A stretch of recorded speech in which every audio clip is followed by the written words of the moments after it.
अध्याय 28।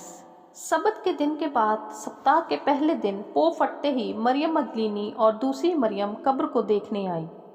और देखो, एक बड़ा भूकंप हुआ, क्योंकि प्रभु का एक दूत स्वर्ग से उतरा और पास आकर उसने पत्थर को लुढ़का दिया और उस पर बैठ गया। और उसका वस्त्र पाले के समान उज्ज्वल था। उसके भय से पहरुए कांप उठे और मृतक समान हो गए। स्वर्गदूतों ने स्त्रियों से कहा, मत डरो, मैं जानता हूँ कि तुम यीशु को जो क्रूस पर चढ़ाया गया था ढूंढती हो। वह यहाँ नहीं है, परंतु अपने वचन के अनुसार जी उठा है। आओ यह स्थान देखो जहाँ प्रभु पड़ा है, और शीघ्र जाकर उसके चेलों से कहो कि वह मृतकों में से जी उठा है और वह तुमसे पहले गलील को जाता है, वहाँ उसका दर्शन पाओगे। देखो, मैंने तुमसे कह दिया।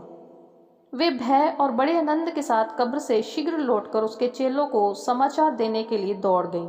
तब यीशु उन्हें मिला और कहा, सलाम।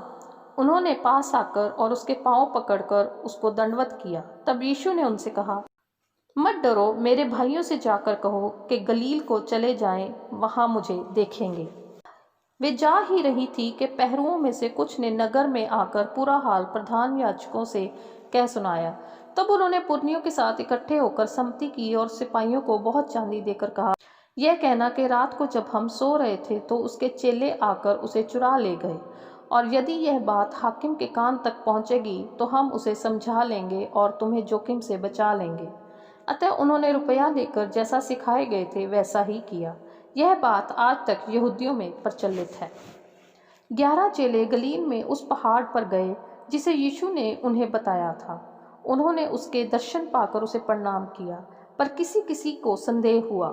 यीशु ने उनके पास आकर कहा, स्वर्ग और पृथ्वी का सारा अधिकार मुझे दिया गया है, इसलिए तुम जाओ, सब जातियों के लोगों को चेला बनाओ और उन्हें पिता और पुत्र और पवित्र आत्मा के नाम से बपतिस्मा दो, और उन्हें सब बातें जो मैंने तुम्हें आज्ञा दी हैं मानना सिखाओ। और देखो, मैं जगत के अंत तक सदा तुम्हारे संग हूँ। आमीन।